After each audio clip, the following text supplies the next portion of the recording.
మాతృదేవోభవ. నూతన సంవత్సర అది క్రోధినామ సంవత్సర పంచాంగ పఠనం ఇప్పుడు మనం చెప్పుకుందాం.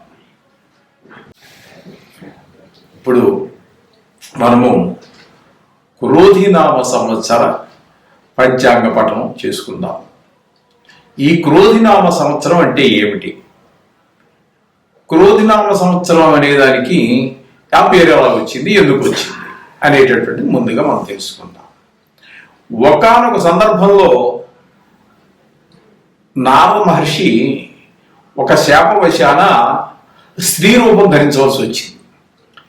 ఆ స్త్రీ రూపం ధరించిన తర్వాత ఒక రాజుగారిని వివాహం చేసుకోవాల్సి వచ్చింది. ఇంకా స్త్రీ అన్నా వివాహం అవ్వాలి కదండి. అదే కొంచెం వీళ్ళందరూ కొంచెం యుగ పురుషుడు దైవ సంభూతులు కాబట్టి ఒక రాజుగారిని వివాహం చేసుకోవాల్సి వచ్చింది. సామాన్యులు చేసుకుంటారు. ఆ స్టేజ్లో మనుషులు ఆ స్టేజ్కి తగినటువంటి వాళ్ళని వివాహాలు జరుగుతూ ఉంటాయి మామూలుగానే. అసలు అక్కడక్కడ జరుగుతూ ఉండొచ్చు. కొంచెం తక్కువ గ్రేడ్లో ఉన్నటువంటి స్త్రీలను రాజుగారు వ్యామోహించడం, తర్వాత అవన్నీ జరుగుతూ ఉంటాయి. కానీ ఇక్కడ ఏంటంటే నారదుడు ఏంటంటే వాడు చాలా గొప్ప వ్యక్తి, మీకు తెలిసిన విషయమే. అటువంటి నారదుడిని స్త్రీ రూపం ధరించాడు కాబట్టి అతన్ని ఒక అందానికి సౌందర్యానికి ముగ్ధులైనటువంటి ఒక రాజుగారు వివాహం చేసుకోవాల్సి వచ్చింది. ఆ రాజుగారికి ఈ నారదుడికి కలిసి ఒక 60 మంది సంతానం కలిగారు. ఆ సంతానం కలిగినప్పుడు మనము మామూలుగా సామాన్యులు అనుకుంటా ఉంటాం, డబ్బులు ఉన్నవాళ్ళు రాజులు వీళ్ళందరూ ప్రశాంతంగా ఉంటారు. అది చాలా పొరపాటు ఆలోచన అండి. డబ్బుండే కొద్దీ వాడికి అలాగే టెన్షన్లు పెరిగిపోతున్నాయి ఈ రోజుల్లో మనకు తెలిసి. అలాగే రాజుగారు అనేవాడికి కూడా శుభ్రంగా తినడానికి కానీ హాయిగా కన్ను మూసి హాయిగా నిద్రపోవడానికి కానీ సందర్భాలు ఉండవండి. ఎందుకంటే టెన్షన్ టెన్షన్ టెన్షన్ టెన్షన్ ఇవన్నీ పని ఒత్తిడి అలా ఉంటూ ఉంటుంది. అనేక రకాల సమస్యలతో వేగుతూ ఉంటారు డబ్బులు ఉన్నవాడు కానీ, మహారాజులు కానీ, ఒక మినిస్టర్లు కానీ, ఎవరైనా కూడా. అదేవిధంగా ఒక రాజుగారికి భర్త అయ్యాడు, 60 మంది భార్య అయ్యాడు, ఒక 60 మంది పిల్లలు కలిగారు. ఇవన్నీ చూసుకుంటూ ఉన్నాడు నారదుడు. ఆయనకి ఏ సంబంధం లేదు స్త్రీ రూపంలో ఉన్నటువంటి నారదుడికి. కానీ మరి రాజుగారికి అనేక వ్యవహారాలు ఉంటాయి కదండి. అలాగే శత్రువులు కూడా విపరీతంగా ఉంటారు. ఒకసారి చాలాసార్లు మంద పై చేయినా కొన్ని సందర్భాల్లో వాళ్ళు కూడా పై చేయేటువంటి సందర్భాలు ఉంటాయి. మొత్తం మీద ఒక యుద్ధం జరిగింది ఆ రాజుగారికి వేరే దేశం రాజుతో. ఆ సందర్భంలో ఈ నారదుడి యొక్క ఈ 60 మంది సంతానము రాజుగారితో సహా అందరూ చనిపోయారు. చనిపోతే ఈ నారదుడు బ్రహ్మ మానసపుత్రుడు ఏం చేస్తాడండి? మరి సాక్షాత్తు విష్ణుమూర్తి దగ్గరికి వెళ్ళి బ్రహ్మ దగ్గరికి వెళ్ళి, మరి ఆయన తండ్రి గారే కదా నారదుడు, అక్కడికి వెళ్ళాడు. విష్ణుమూర్తి దగ్గరికి వెళ్ళాడు. ఇలా జరిగింది, నా పరిస్థితి ఏంటి? భర్త చనిపోయాడు, పిల్లలు చనిపోయారు, ఏంటి నా పిల్లలు నాకు ఫ్యూచర్ లేకుండా భవిష్యత్తు లేకుండా అయిపోయింది, దీనికి ఏంటి పరిష్కారం? నా దుఃఖాన్ని నేను దిగమింపుకోలేకపోతున్నాను, జీర్ణించుకోలేకపోతున్నాను, అందుచేత ఇది నా పరిష్కారం చెప్పండి స్వామి, నా పిల్లలను నేను చూసుకునే విధానం అని చెప్పేసి ప్రాధేయపడడం జరిగింది. ప్రాధేయపడితే అప్పుడు విష్ణుమూర్తి ఆయనకి వరం ఇచ్చాడు. నీ పిల్లలు చనిపోయినప్పటికీ కూడా ఈ సృష్టి ఉన్నంత కాలం కూడా వారి యొక్క ఈ 60 మంది యొక్క పేర్లు ఏవైతే ఉన్నాయో అవి 60 సంవత్సరాలుగా ప్రభవ, విభవ, శుక్ల, ప్రమోద ఇట్లా 60 ఉన్నాయి కదండి. మనం చిన్నప్పుడు చదువుకున్నవి అందరూ. ఇప్పుడు ఇంగ్లీష్ మీడియంలో లేవనుకోండి, ఈ 60 అనేది తెలియదు, వాటి పేర్లు తెలియదు. ఓకే, అయితే ఈ విధంగా ఈ 60 మంది యొక్క పేర్లు అలా 60 సంవత్సరాలుగా వస్తూ ఉంటాయి. ఈ 60 సంవత్సరాలు పూర్తయిన తర్వాత మళ్ళీ ప్రభావ, విభవ దగ్గర నుంచి మళ్ళీ అవే రొటేషన్ అవుతూ ఉంటాయి అన్నమాట. ఈ విధంగా సృష్టి ఉన్నంత కాలము జరుగుతుంది అని చెప్పేసి సాక్షాత్తు విష్ణుమూర్తే ఆ స్త్రీ రూపంలో ఉన్నటువంటి నారదుడికి అభయం ఇవ్వడం జరిగింది. అప్పటి నుంచి కూడా ఆ నారదుడి యొక్క 60 మంది పిల్లల పేర్లు ఈ ప్రభావిభ సంవత్సరాలతోటి ఆ చక్రంలో అలా జరుగుతూ ఉన్నాయి. వారి పిల్లల పేర్లు మనం తలుచుకుంటూనే ఉన్నాం. సృష్టి ఉన్నంతకాలం కూడా జరుగుతూనే ఉంటుంది. ఇది ఈ విధంగా ఉన్నటువంటి ఈ 60 పేర్లలో క్రోధి అనేటటువంటిది ఒక సంతానం యొక్క పేరు అన్నమాట. అంచేత ఈ సంవత్సరం ఆ క్రోధి అనేటటువంటి బాలుని యొక్క పేరు మీద ఈ క్రోధినామ సంవత్సరం జరుగుతుంది. కొంతమంది ఎవరో చెప్పారనుకోండి, క్రోధినామ సంవత్సరం అంటే ఇప్పుడు ఈ సంవత్సరం గురించి కాదు నేను చెప్పేది, రాక్షసనామ సంవత్సరం ఎప్పుడో వచ్చినప్పుడు కొంతమంది చెప్పడం విన్నాను, నేను స్వయంగా నా చెబుతా విన్నాను. అంతా కొంచెం రాక్షసత్వంగా ఉంటుంది, ఆ గుణాలు అది ఆ పేరుకు సంబంధించి ఏవైతే గుణాలు ఉన్నాయో ఆ విధమైనటువంటి ఎక్కువ ఉంటాయి అనేసి ఇలా చెప్తున్నారు. కానీ అది నేను ఒక దగ్గర అది తప్పో ఒప్పో నాకు తెలియదు. అయితే ఇది మాత్రం నేను చాలా చిన్నప్పటి నుంచి వింటూనే ఉన్నాను. ఈ విధంగా 60 మంది యొక్క పేర్లు వచ్చాయి. ఇప్పుడు ఆ క్రోధి అనేటటువంటి సంతానం యొక్క పేరుతోటి ఈ క్రోధినామ సంవత్సరం జరుగుతోంది. దీనికి క్రోధానికి సంబంధం లేదండి. ఈ క్రోధం, ఈ అందరూ క్రోధంగా ఉంటారు. ఇంకా ఆడవాళ్ళు, మగవాళ్ళు, పెద్దవాళ్ళు, పిల్లవాళ్ళు అందరూ కోపంగా ఉంటే ఏమవుతుందంటే ప్రపంచం తలకిందులైపోతుంది. ఎప్పుడు కొట్లాట్లు వాటితోటి సరిపోతూ ఉంటుంది. జత క్రోధినామ సంవత్సరానికి క్రోధానికి సంబంధం లేదు. ఈ నారదుడి యొక్క సంతానంలో ఒక సంతానం యొక్క పేరుగా నేను విన్నాను, అది మీకు తెలియజేస్తున్నాను. ఓకేనండి. ఇక్కడ ఈ క్రోధినామ సంవత్సరం యొక్క పంచాంగం ఏ విధంగా ఉంటుంది అనేటటువంటి దాని గురించి మనం ఇప్పుడు తెలుసుకునేటటువంటి ప్రయత్నం చేద్దాం. అసలు ఈ పంచాంగం ఎక్కడి నుంచి వచ్చిందండి? వేదాలలోని చివరిలో మనకి షడంగాలు అని చెప్పేసి ఉన్నాయి. ఆ షడంగాల్లో జ్యోతిష్యం కూడా ఒకటి, దానిలో భాగం మాత్రమే ఈ యొక్క పంచాంగం. ఈ పంచాంగంలో షడంగాల్లో ఒక భాగం, ఇది కూడా వేదాంగంలోంచి వచ్చింది కాబట్టి ఇది కూడా వేదం కింద. దానికి ఎంత పవిత్రత ఉందో దీనికి ఎంత పవిత్రత ఉన్నది. ఇందులో చెప్పబడిన ప్రతిదీ కూడా చాలా పవిత్రమైనటువంటిది. ఇది తెలుసుకోవాలి. ఇది తెలుసుకోవాల్సిన బాధ్యత అందరికీ ఉన్నది కూడా. అందుచేత ఈ పంచాంగం అనేటటువంటిది ఏంటి? పంచ అంటే 5, అంగములు అంటే భాగాలు కలిగినటువంటిది. ఏంటవి? పంచాంగం అంటే తిథి, వార, నక్షత్ర, యోగ, కరణ, ఈ 5 కలిపి పంచాంగం అన్నారు. ఈ తిథి అంటే మన పాడ్యమి, విధియ, తదియ, చవితి ఇవి ఉన్నాయి కదండి. అలా చివరిదాకా వచ్చి 15-14 అయిన తర్వాత, చతుర్దశి అయిన తర్వాత శుక్లపక్షం కనుక అయినట్టయితే పౌర్ణమి వస్తుంది. పౌర్ణమి వెళ్ళిపోయిన తర్వాత నుంచి మళ్ళీ పాడ్యమి, విధియ వస్తాయి. చతుర్దశి వరకు మామూలు కంటిన్యూగా వస్తాయి. అక్కడ మళ్ళీ ఈ పౌర్ణమి ప్లేసులో మనకి అక్కడ ఆ అమావాస్య వస్తుంది. అక్కడికి ఒక నెల పూర్తవుతుంది అనమాట, ఒక మాసం పూర్తవుతుంది. ఈ విధంగా తిథి అనేటటువంటిది ఆ విధంగా జరుగుతూ ఉంటుంది. ఈ తిథులు ఎలా ఏర్పడ్డాయని పంచాంగంలో చాలా ఉన్నాయనుకోండి. అవన్నీ చెప్పుకుంటూ పోతే ఎక్కడికో వెళ్ళిపోతాము, సబ్జెక్ట్ ఎక్కడికో దాటిపోతూ ఉంటుంది. సూర్యచంద్రుల యొక్క దూరాన్ని బట్టి తిథులు వస్తూ ఉంటాయి. ఓకే అండి. ఆ విధంగా దూరం సూర్యుడికి ఆయన ఇద్దరు కలిసి ఒకే దగ్గర ఉన్నారనుకోండి, ఆ రోజు అమావాస్య అవుతుంటుంది. ఆయనకి సూర్యుడికి 180 డిగ్రీల్లో గనక చంద్రుడు ఉన్నట్టయితే ఆ రోజు మనం పౌర్ణమిగా పరిగణిస్తూ ఉంటాం. పూర్ణ చంద్రుడు మొత్తం పూర్తి చంద్రుడు మనకు కనిపిస్తూ ఉంటాడు. చక్కటి వెన్నెలు ఉంటుంది. ఆ వెన్నెలు చూస్తేనే చాలా మనసు పరవశించిపోతుంది. అంటే ఇప్పుడు ఈ కాలంలో పరవశించిపోయేదానికి కరెంటు దీపాలు వచ్చేసాయి. అసలు చంద్రుడినే హైదరాబాద్ లో చంద్రుడు కనపడటం అనేది ఒక గగనంగా తయారైంది. ఆ చంద్రుడిని మా చిన్నప్పుడు మా బాల్యంలో, మీలో కూడా చాలా మంది పెద్దవారు ఉన్నట్టయితే చూసుంటారు. ఆ పల్లెటూరులో ఆ వెన్నెల్లో ఆడుకోవటం ఏంటి, అది ఒక రకమైన మనసుకు ఆహ్లాదం. ఇంకంత ఆహ్లాదాన్ని ఇచ్చేది. మరి దానికంటే ఎక్కువ తక్కువ వేరే వెరైటీ కావచ్చు, కానీ వెన్నెలలో ఉన్నటువంటి ఆ సౌందర్యం, అందులో బాల్యంలో ఆడుకున్నటువంటి ఆటలు అవన్నీ కూడా చాలా చక్కటి, మనిషికి సుధాకరుడు అంటే ఆ వెన్నెల్లోనే ఒక అమృతం ఉంది అని చెప్పేసి మన కవులందరూ చెప్పారు. అది యథార్థం అనిపిస్తుంది కూడా. అది చూసిన వాళ్ళకి ఈనాటి జనరేషన్, కొత్త జనరేషన్ మనం చెప్పలేము, కానీ పాత వాళ్ళందరూ అనుభవించారు. అంత చక్కటి అనుభూతులను మేము కూడా అనుభవించాము.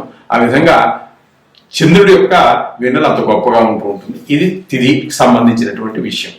ఇక వారం. ఈ వారం అనేటటువంటిది అంటే ఆదివారము, సోమవారము, మంగళవారము, బుధవారము, గురువారము, శుక్రవారము, శనివారము. ఏమండి ఈ వారాల యొక్క పేరు ఇవేంటివి? మనకి నవగ్రహాలలో రాహుకేతువులు ఛాయాగ్రహాలను మనం చెప్పుకుంటున్నాం. వాటిని తీసి పక్కన పెట్టినట్టయితే ఏ వరుసలో మనకి ఆదివారం, సోమవారం వచ్చాయో అవే నవగ్రహాల యొక్క వరుస కూడా అలాగే ఉంటుంది. ఆది అంటే సూర్యుడు, ఆదిత్యాయ సోమాయ, సోమ అంటే చంద్రుడు, ఆదిత్యాయ సోమాయ, మంగళాయ కుజుడు. దాన్నే మంగళుడు అంటున్నాం మనం. ఆదివారము, సోమవారము, మంగళవారం. ఈ విధంగా ఆ నవగ్రహాలు అంటే 7 గ్రహాల యొక్క రాహుకేతులు పక్కన పెట్టండి. తెలిస్తే ఆ 7 గ్రహాల యొక్క పేర్లే వీటికి వచ్చినాయి, వీటి పేర్లే వాటికి వచ్చినాయి. అంచేత వీటిని తిథి, వారం, నక్షత్రం అశ్విని, భరణి, కృతిక, రోహిణి, ఇవి 27 ఉన్నాయి కదండి. ఇవి మనకి నక్షత్రాల యొక్క పేర్లు వీటి, అలాగే యోగము, కరణం ఇవన్నీ కూడా ఉన్నాయి. వాటిని మనం పెద్ద ఇంపార్టెంట్గా మన వాళ్ళు కూడా సంకల్పంలో చెప్పటం లేదు. అయితే ఇవన్నీ వినడం వల్ల మాకేంటి ప్రయోజనము అని చెప్పేసి కనుక మనం చూసినట్టయితే మనం ప్రయోజనం లేకుండా ఏది చేయం కదండి. ఏం చేసినప్పటికీ ఒక ప్రయోజనం కావాలి మనిషికి. అటువంటి ప్రయోజనం ఏంటి అంటే మనకి ఇక్కడ ప్రయోజనం చెప్పారండి పెద్దలు, మనకు తెలియజేశారు. ప్రయోజనం ఖచ్చితంగా తెలియజేశారు. వారం యొక్క ఇది తిథి కనుక మనం చెప్పుకున్నట్టయితే దానివల్ల మనకి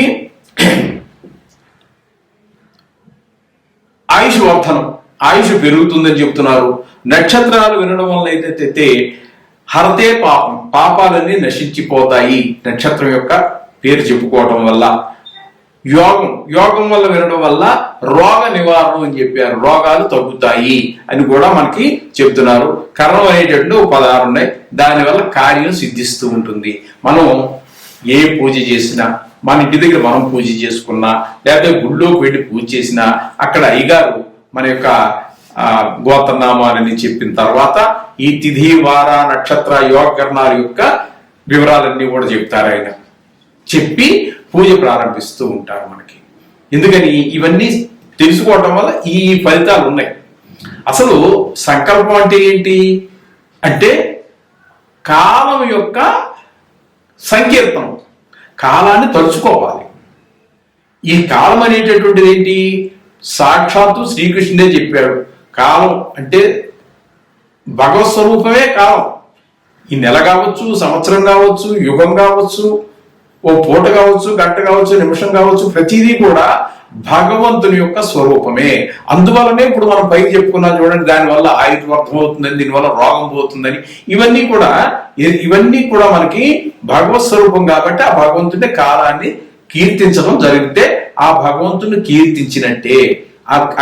ఆయన కీర్తించడానికి ముందే సంకల్పం మనం చెప్పుకుంటున్నాం. ఈ విధమైనటువంటి ఈ పంచాంగంలో వచ్చేటటువంటి తిథి, వార, నక్షత్ర, యోగకరణాలన్నీ కూడా ఆ సంకల్పంలో మనం చెప్పుకుంటూ ఉన్నాం. ఆ విధంగా చెప్పుకుంటూ ఉండడం ద్వారా అయితే శ్రీకృష్ణ భగవానుడు మనకి భగవద్గీతలో ఏం చెప్పాడు అంటే మనకి ప్రహ్లాదచాస్మి దైత్యానాం కాల కలయతామహం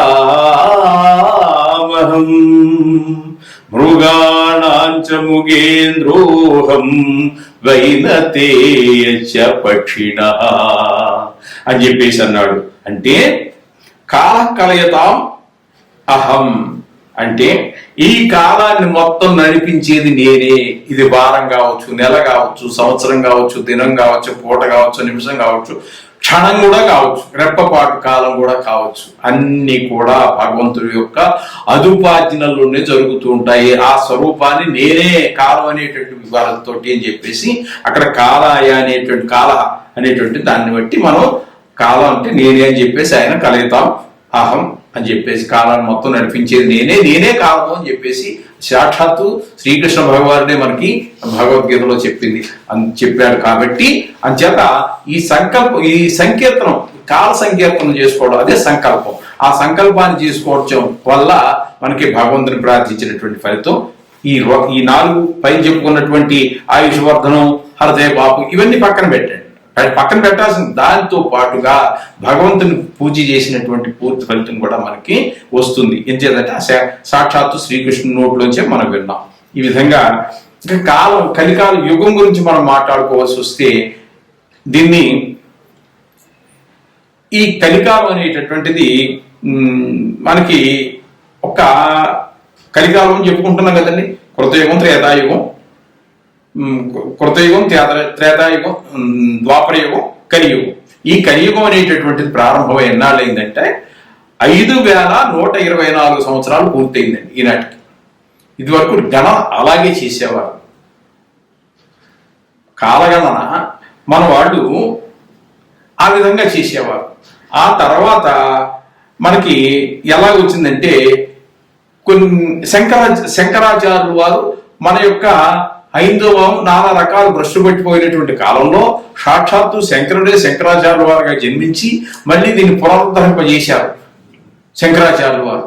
అటువంటి సందర్భంలో దాన్ని కొంతమంది ఈ దీన్ని శంకరాచార్యుల వారి యొక్క యుగంగా కూడా కొన్నాళ్ళు పరిగణలో తీసుకుని వాడకంలో చాలా కాలం వాడారు. ఆ తర్వాత విక్రమార్కుడు అనేటటువంటి వాడు కూడా మహా గొప్ప పురుషుడైనటువంటి వాడు. ఆ కథలు కానీ మీరు వినే ఉండొచ్చు. ఇప్పుడు జనరేషన్లో మరి ఇప్పుడు చదువుల్లో లేవనుకోండి అవన్నీ. విక్రమార్కుడు అంటే ఎవరన్నా అడిగే పరిస్థితుల్లో ఉన్నారు. వాళ్ళకి మనం ఏం చెప్పగలిగినటువంటి లేదు. మళ్ళీ కాలం అంతా బాగుంది, అనుకూలమైనటువంటి పరిస్థితులు వస్తున్నాయి. మళ్ళా బాలరాముడి యొక్క ప్రతిష్ఠ జరిగింది.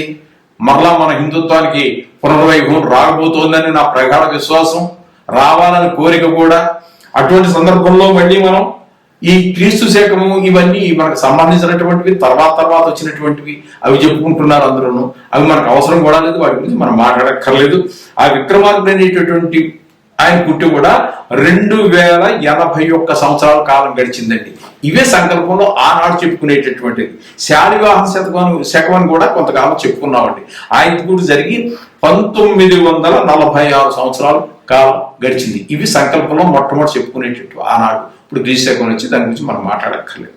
ఈ విధంగా మనకి తర్వాత వచ్చాయి. మన చదువుని బ్రిటిష్ వాళ్ళు కొంతకాలం, ఈ ముస్లిమ్స్ కొంతకాలం, ఈ విధమైనటువంటి వాళ్ళు పరిపాలన చేయటం, మనం తెలివి తక్కువతనం కానివ్వండి, అసమర్థత కానివ్వండి, ఐకమత్యత లోపం కానివ్వండి, చిన్న రాజ్యాలుగా ఉండడం కానివ్వండి, ఒక్కరి మీద అవతల పక్కవాడు మనకు శత్రువే, వాడు హిందువే మనము హిందువే అయినా సరే వాడిని ఓడించడం కోసం ఎవరో పరాయి వాళ్ళ మీద ఆధారపడి వాడిని తీసుకొచ్చి ఇక్కడికి ప్రవేశం చేసి వాడి సహాయంతో మనవాడిని వాడగొట్టి పైవాడి సహాయంతో మనవాడిని వాడగొట్టుకుని మనమే పళ్ళు రాలగొట్టుకున్నాం. సరే, ఇంకా అవన్నీ అక్కర్లేదని కూడా చరిత్రలాగా వెళ్ళిపోతే ఎక్కడికో వెళ్ళిపోతాము. అది అక్కర్లేదు. ఇవన్నీ అయిపోయిన తర్వాత వచ్చినటువంటివే మనకి ఈ ముస్లిం మతం కానివ్వండి, క్రిస్టియన్ మతం కానివ్వండి, ఆ క్రీస్తు శకాలు అవన్నీ మనం అక్కర్లేదు, మనం చెప్పుకోవాల్సిన పని కూడా. అంచేత ఇవన్నీ కూడా భగవత్ స్వరూపంగానే మనం భావించాల్సి వస్తుంది. ఇకపోతే ఈ పంచాంగం అనేటటువంటి దాని గురించి ఇన్ని సంవత్సరాలుగా జరుగుతూ ఉన్నది. ఓకే, ఇప్పుడు మనం దీని గురించి ఏం చెప్పుకోదలుచుకున్నామంటే, ఈ సంవత్సరం మనకి క్రోధినామ సంవత్సరం ఉగాదితో మనకు ప్రారంభమవుతుంది. మరలా తర్వాత 2025లో ఉగాది అంటే పాల్గొన మాసం బహుళ అమావాస్యతో అంతమవుతుంది. అప్పటి వరకు ఇది మనం క్రోధినామ సంవత్సరంగానే మనం పరిగణించుకోవాలి. ఈ సంవత్సరంలో అనేక రకాలైనటువంటి శుభాలన్నీ జరుగుతూ ఉంటాయి. దాంతోపాటు కాలంలో అనేక రకాల మార్పులు ఉంటాయి. కేవలం శుభాలే జరుగుతాయని ఆశించకూడదు, అది అత్యాశ అవుతూ ఉంటుంది. అలాగే కొన్ని కష్టాలు కూడా ఉంటూ ఉంటాయి. ఏది ఏ విధంగా భగవన్ నిర్ణయం జరిగింది అనేటటువంటి దాని గురించి మనం ఇప్పుడు తెలుసుకోబోతున్నాం పంచాంగం గురించి. ఇప్పుడు ఈ క్రోధినామ సంవత్సరంలో కన్యా రాశి వారికి గోచారం ఎట్లా ఉంది, దానివల్ల కలిగేటటువంటి ఫలితాలు ఏ విధంగా ఉంటాయనేటువంటిది తెలుసుకునేటటువంటి ప్రయత్నం చేద్దాం. ఈ రాశి వారికి మే 1 నుండి సంవత్సరాంతం వరకు భాగ్యస్థానంలో గురు సంచారం జరుగుతున్నది. శనీశ్వరుడు సంవత్సరం అంతా కూడా తామ్రమూర్తిగా షష్ఠమ స్థానంలో సంచారం జరుగుతున్నది. రాహుకేతువులు సంవత్సరం అంతా కూడా జన్మస్థానం రజతమూర్తిగాను, సప్తమ స్థానంలో రాహు సంచారం జరుగుతున్నది. అయితే గురుడు సర్వ కార్యాల్లోనూ కూడా లాభాన్ని కలగజేస్తూ ఉంటాడు. ఎందుకంటే భాగ్యస్థానంలో ఉన్నారు కాబట్టి అయినా చాలా మంచి గౌరవం, సమాజంలో గౌరవం పెరుగుతుంది. అలాగే సర్వకార్యాల్లోనూ కూడా లాభం కలుగుతుంది, సంతృప్తి కలుగుతుంది, సమాజంలో గౌరవం పెరుగుతుంది, ధనాభివృద్ధి పెరుగుతుంది, అసంపూర్తిగా ఉండిపోయినటువంటి పనులన్నీ కూడా పూర్తవుతాయి, మాట విశ్వాసం కూడా పెరుగుతుంది. అలాగే అది పెంచుకునేటటువంటి మాట పట్ల విశ్వాసం ఎదుటి వారికి పెరిగేటట్టుగా మనం కూడా తగిన శ్రద్ధ తీసుకోవాల్సి ఉంటుంది. కొత్తగా తలపెట్టినటువంటి పనులు ఏమైనా ఉన్నట్టయితే స్వత్వరమే వెంటనే పూర్తి చేసి ఆశించిన ఫలితాలని పొందుతారు. పూర్తి చేసినట్టయితే ఉద్యోగస్తులకు ప్రమోషను, ఆర్థికంగా పరిపుష్టి కలుగుతూ ఉంటుంది. అంటే ఇంక్రిమెంట్లు కలవటమో, లేకపోతే ప్రమోషన్ ఎప్పుడైతే వచ్చిందో మీకు జీతం పెరిగేటువంటి అవకాశం కూడా జరిగేటువంటి అవకాశం ఉంది. వ్యాపార వర్గాల వారు, స్వయం వృత్తుల వారికి కూడా ధనాదాయం బాగానే పెరుగుతుంది. తీర్థయాత్రలు, విదేశీయులను కలిసి వారితో సంప్రదింపులు, భార్య తరఫు వారి నుంచి సహాయం, కోర్టు వ్యవహారాల్లో విజయం, వృత్తిపరంగా ఎదగటానికి ఇది మంచి సమయం. ఉద్యోగస్తులు పై అధికారులతో సత్సంబంధాలు కలిగి ఉంటారు.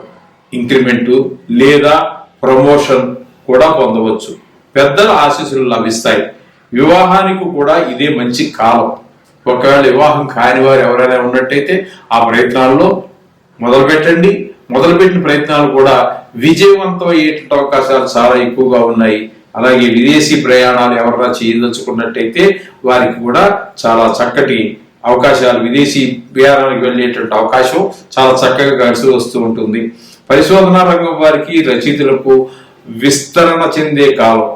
ధర్మాన్ని అతిక్రమించరు. కర్మ సిద్ధాంతాన్ని నమ్ముతారు. చిరకాల సమస్యలను ఆనందదాయకమైన పరిష్కారం లభిస్తూ ఉంటుంది. చిరకాల నుంచి ఎప్పటి నుంచో ఉన్న పెండింగ్ లో పోయిన పనులన్నీ కూడా వాటన్నిటికీ మీకు ఆనందాన్ని కలిగించేటటువంటి వాటికి పరిష్కారం లభిస్తూ ఉంటుంది. కన్యా రాశి వారికి కొత్త ఆలోచనలు, విశాల దృక్పథం, సృజనాత్మకత వంటి విషయాలు ప్రభావితం అవుతాయి. వ్యాపారస్తులు కఠినమైన నిర్ణయాలతో రాబోయే సవాళ్లను ఎదుర్కొనేందుకు సిద్ధంగా ఉండాలి. అన్నిటా విజయం. మీ పిల్లల చదువుల విషయంలో వారికి చక్కటి తోడ్పాటు ఇచ్చి వారి విజయం సాధించేలా ప్రేరణను ఇస్తారు. మీరు బంధుమిత్రులతో సత్సంబంధాలు కలిగి ఉండటం వల్ల విశేషమైనటువంటి ప్రయోజనాలు పొందుతారు. ప్రత్యర్థులతో పోటీపడి ముందుకు దూసుకుపోతూ ఉంటారు. కుటుంబ సభ్యులు మరియు బంధువులతో సుఖ సంతోషాలతోటి సుఖంగా అన్ని పంచుకుంటారు. మీ పిల్లలు ఇల్లు, విద్య, సృజనాత్మకత మరియు మంచి పనులు మరియు వ్యాధులు, రుణము, శత్రువులు ఇలాంటి వాటిల్లో ప్రభావం చాలా ఉపయోగకరంగా ఉంటుంది. శని పరాక్రమవంతులైన కన్యా రాశి వారికి కొత్త ఆలోచనలు మరియు సృజనాత్మకతకు దారితీస్తాయి. అందుచేత ఇవి కన్యా రాశి వారు చక్కగా చాలా బాగుంది కన్యా రాశి వారికి.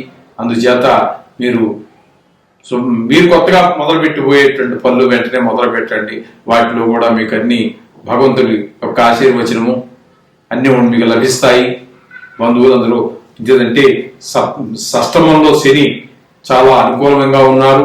అలాగే భాగ్యంలో గురువు కూడా మీకు చాలా అనుకూలంగా ఉన్నారు.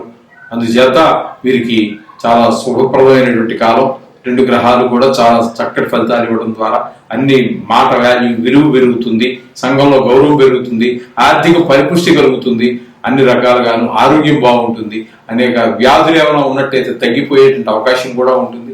ఇన్ని రకాల శుభప్రదమైనటువంటి ఫలితాలు ఈ కన్యా రాశి వారికి ఈ క్రోధినామ సంవత్సరంలో జరుగుతూ ఉన్నాయి.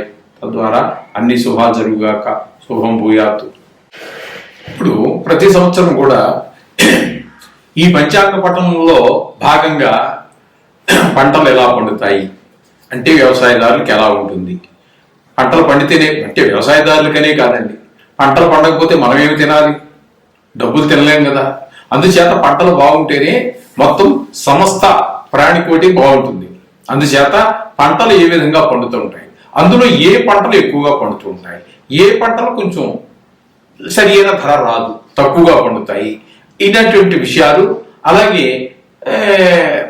మనకి ఈ పుష్పాలు, అపరాలు అంటే మనకి ఈ పప్పు దినుసులు, ఇవన్నీ ఏవి ఎక్కువగా పడతాయి ఏవి తక్కువగా పడతాయి అనేటటువంటి వాటిని నిర్ణయం చేయడానికి మనకి పంచాంగకర్తలు నవనాయకులు అని చెప్పి గణితం ఉంది. ఆ గణితం ప్రకారం చేస్తారు.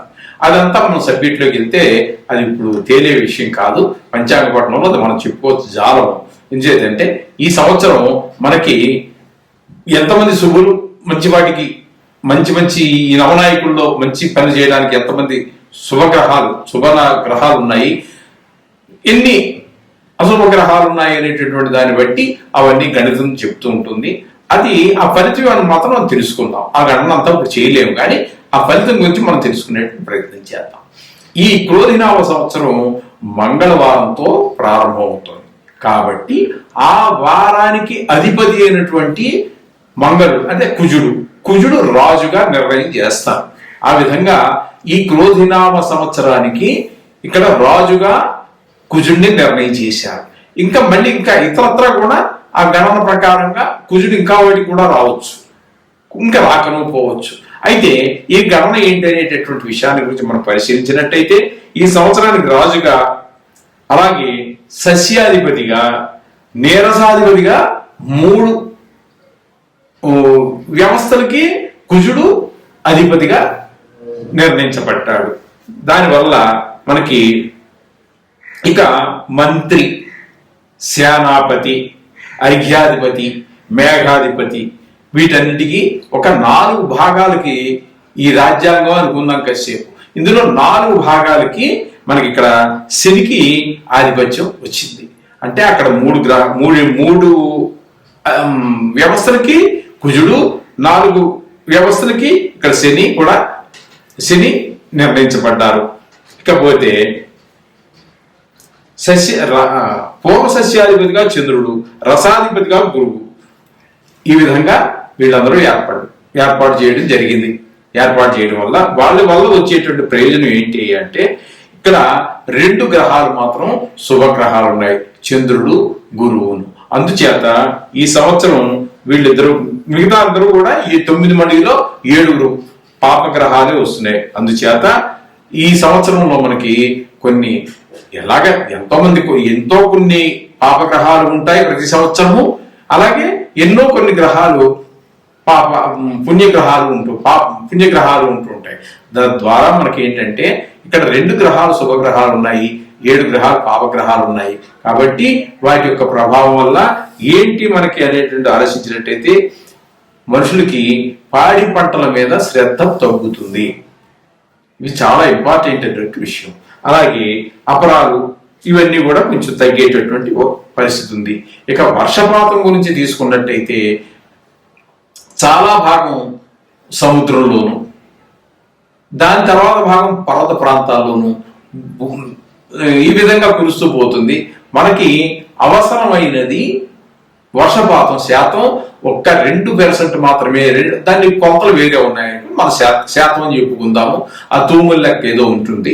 ఆ తూములు కొద్దిపాటి వర్షం మాత్రమే భూమి మీద పడే అవకాశం ఉన్నది. అంటే వర్షం మొత్తం మీద కొంచెం చాలా తక్కువగానే పడుతుంది అని చెప్పేసి నిర్ధారణ చేశారు పంచాంగకర్తలు. ఆ విధంగా వర్షం కురవడం కూడా తక్కువగానే ఉంటుంది.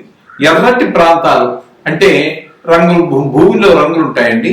ఎర్ర రేగడి నేలలని, నల్ల రేగడి నేలలని, బంక రేగడి నేలలని ఇలాంటి కొన్ని ఉంటాయి. వ్యవసాయదారులు బాగా తెలుస్తాయి మనకంటే. వారికి ఆ విధంగా ఎర్ర రేగడి నేలలు అనేటటువంటి మంచి ఈ 3 నేలల రకాలు చెప్పుకున్నాం కదా, అందులో ఆ ఎర్ర రేగడి నేలల్లో పంటలు చాలా సమృద్ధిగా పడుతాయని చెప్పేసి మనకి తెలియజేశారు. అలాగే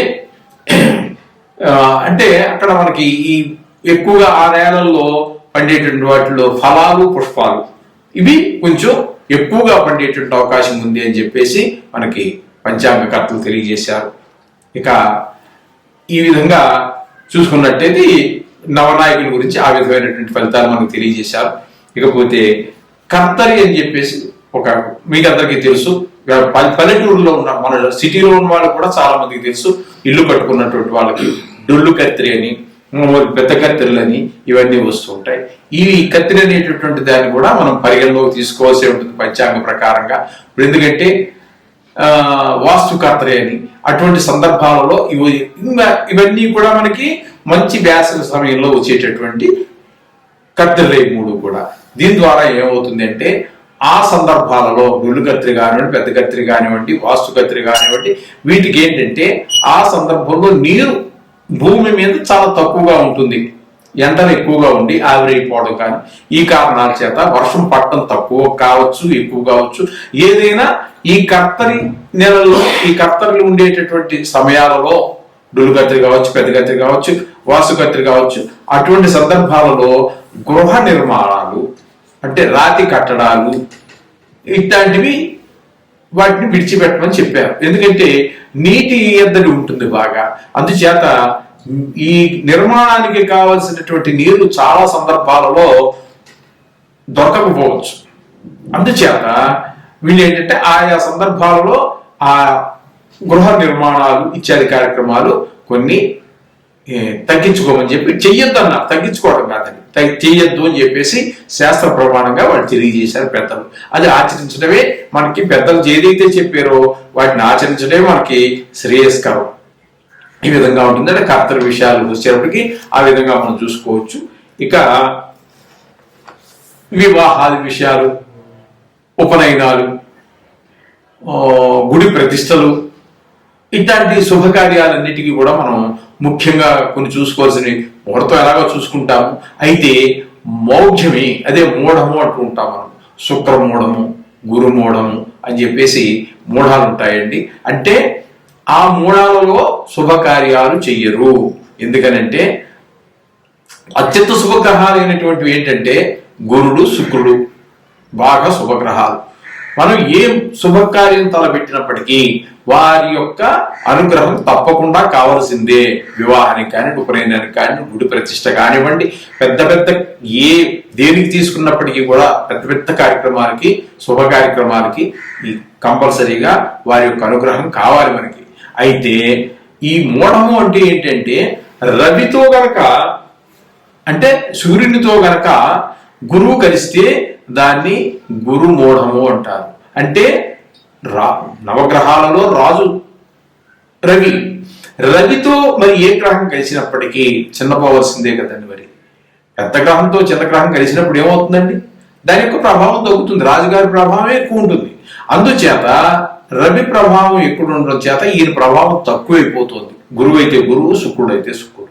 అందుచేత ఆ రెండు మూఢాలు వచ్చినప్పుడు ఏ విధమైనటువంటి వివాహ, ఉపనయన, గృహ ప్రవేశ, గృహ ప్రారంభ, గుడి ప్రతిష్ట ఇట్లాంటి శుభకార్యాలన్నీ చేపట్టరు. వాటి గురించి కూడా మనకి పంచాంగంలో ఆ మహానుభావులు, పంచాంగకర్తలు, ఆ దైవజ్ఞులు మనకి తెలియజేశారు. వాటి గురించి మనం తెలియజేసుకుందామండి. ఈ నెల అదే ఇది సంవత్సరంలో, క్రోధినామ సంవత్సరంలో మే 1వ తారీఖు నుండి చైత్ర బహుళ నవమవుతోందండి. ఆ రోజు నుండి మనకి శుక్రమూఢం ప్రారంభమవుతోంది. ఆ ప్రారంభమైనటువంటి శుక్రమూఢం మళ్ళీ మనకి ఎప్పుడంటే 7వ నెల 7వ తారీఖు 2024 2025 అండి. 25 తప్పు పడ్డట్టుంది. ఆ వేళ మూఢం వదిలేస్తే అప్పటి వరకు శుక్రమూఢం జరుగుతూనే ఉంటుంది. ఆ శుక్రమూఢంలో మనకి వివాహ శుభకార్యాలు 24 తప్పు పడలేదు, రైటే. 7 అంటే 7వ తారీఖు 7వ నెల 2024 అంటే ఆషాఢ శుద్ధ విద్య ఆ వేళ ఆదివారం అవుతుంది. ఆ రోజు వరకు శుక్రమూఢం ఉంటుంది. అందుచేత శుభకార్యాలు జరగవు. ఇక గురుమూఢం గురించి మనం తెలుసుకున్నట్టయితే ఇక్కడ 5వ తారీఖు 5వ నెల 2024 నుండి గురుమూఢం ప్రారంభమవుతోందండి. ప్రారంభమై మళ్ళీ 1వ తారీఖు 6వ నెల 2024 ఆ రోజున గురుమూఢం వదిలేస్తుంది, అయిపోతుంది. అట్లాగే మరలా శుక్రమూఢం 18వ తారీఖు 3వ నెల 2025. ఇది కొంచెం గుర్తుపెట్టుకోండి. 24, 25 కన్ఫ్యూజ్ కావద్దు. నేనే కన్ఫ్యూజ్ అయ్యాను, అట్లా మీరు కూడా కన్ఫ్యూజ్ కావద్దు. 18వ తారీఖు మార్చి నెల 2025 ఆ రోజున మళ్ళీ శుక్రమూఢం ప్రారంభమవుతోంది. అదే నెలలో 28వ తారీఖు 3వ నెల అంటే మార్చి నెల 2025 శుక్రమూఢం వదిలిపెట్టేస్తోంది. ఈ సందర్భాలలో వివాహాలు కానీ మనం చెప్పుకున్నాం కదండి, శుభకార్యాలు, వివాహాలు శుభకార్యాలు ఇవి కానీ జరగవండి. ఇది మీరు ఎలాగా శుభకార్యం చేసినప్పుడు పంతులు గారు మీరు తప్పకుండా కలుస్తారు. మీకు పంతులు గారు కూడా తెలియజేస్తారు. కానీ ఇప్పుడు చెప్పుకున్నవి చెప్పుకోవాలి ఈ సందర్భంలో మనం. అప్పుడు విషయం అప్పుడు ఎలాగో మీరు ఖచ్చితంగా పంతులు గారు కలుస్తారు, పంతులు గారు ఎలాగ తెలియజేస్తారు. కానీ మనం పంచాంగ పట్టణం చెప్పుకుంటున్నాం కాబట్టి మనం ఖచ్చితంగా ఈ విషయాలన్నీ కూడా మనం ప్రస్తావించుకోవాల్సి ఉంటుంది. అదేవిధంగా ఇక్కడ మీకు పుష్కరాల గురించి కూడా మనం మాట్లాడుకోవాలి. ప్రతి సంవత్సరం కూడా ఏదో నదికి మనకి పుష్కరాలు వస్తూనే ఉంటాయి. 12 నెలలకి 12 రాసులు కదండి మనకి రాశిచక్రంలో 12 రాసులు ఉంటూ ఉంటాయి. అంచేత ఆ విధంగా 12 సంవత్సరాల్లోనూ కూడా అంటే ప్రతి సంవత్సరం కూడా ఏదో నదికి మనకి ఈ పుష్కరాలు వస్తూనే ఉంటాయి. ఈ సంవత్సరం మనకి 1వ తారీఖు 5వ నెల 2024 నుంచి 12 పుష్కరం అంటే 12 అదే 12 రోజుల్లో జరుగుతూ ఉంటుంది. పుష్కరం అంటే 12 అంటే 12 సంఖ్య లెక్కది 12 రోజులు ఖచ్చితంగా జరుగుతుంది. అలాగే సంవత్సరం అంతా కూడా పరమ పవిత్రంగా చూస్తారు. ప్రారంభ పుష్కరం అంటారు మొదటి 12 రోజుల్ని. సంవత్సరం అంతా కూడా అందులో దేవతలు సమస్త దేవతలు కొలువై ఉంటారని మన శాస్త్ర ప్రమాణం. అలాగే చివరిలో అంత్య పుష్కరాలని చెప్పేసి మళ్ళీ 12 రోజులు అక్కడ పూర్తి అయ్యేటప్పుడు చేస్తూ ఉంటారు. ఆ సందర్భాలలో ఎక్కడ లేని జన్మం అందరూ కూడా పుణ్యం కావాలి అని కోరుకునేటటువంటి వాళ్ళు, అవకాశం ఉన్నటువంటి వాళ్ళు, శరీర దారుఢ్యం ఉన్నటువంటి వాళ్ళు, భక్తి ప్రపత్తులు ఉన్నటువంటి వాళ్ళు వెళ్ళి తప్పకుండా నదుల్లో స్నానం చేస్తూ ఉంటారు. ఇక్కడ ఈ సంవత్సరం నర్మదా నది యొక్క పుష్కరాలని జరుగుతూ ఉన్నాయి. ఈ సంవత్సరంలో 5వ తారీఖు 1వ తారీఖు 5వ నెల మే నెల 1 నుంచి ప్రారంభమవుతోంది. అందుచేత ఈ నర్మదా నది యొక్క పుష్కరాలుగా మనం ఈ సంవత్సరం మనకు తెలియజేశారు. ఇకపోతే ఈ సంవత్సరంలో ఫలితాలు ఎలా ఉంటాయి అనుకుంటే ఒక రకంగా చెప్పాలి అంటే తిండికి గుడ్డకి దేనికి లోటు ఉండదండి.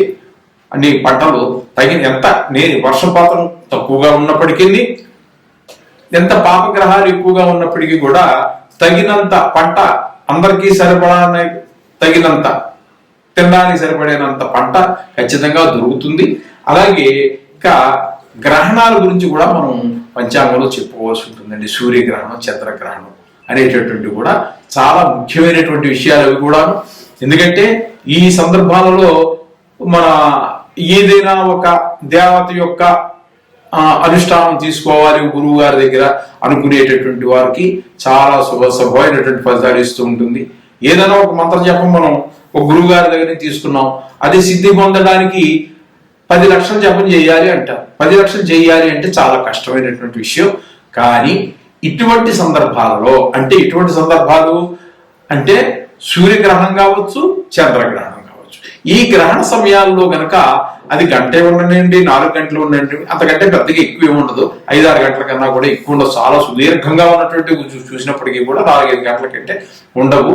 ఆ సందర్భంలో మనం ఆ గురువు గారి ద్వారా మనం ఆ సిద్ధి మంత్రాన్ని తీసుకొని అనుష్ఠానం తీసుకొని మనం ఆ 3 గంటలు ఖచ్చితంగా ఆ 3 గంటలో 4 గంటలో 2 గంటలో ఎంత టైం ఉంటే అంత టైము ఖచ్చితంగా ఆ మంత్రాన్ని ఏ మంత్రాన్ని అయితే మనం గురుగారి దగ్గర నుంచి తీసుకున్నామో అనుష్ఠానంగా దాన్ని కనుక మనం శ్రద్ధతో చేసినట్టయితే సిద్ధిస్తుంది అని చెప్పేసి మనకి శాస్త్రాలు చెబుతున్నాయి. ఆ 2 అంటే నువ్వు 5 లక్షలు చేయవలసినంత చేయాల్సిన పని లేదు. ఇంకా నువ్వు ఆ 2 గంటలో 3 గంటలో చేస్తే సరిపోతుంది.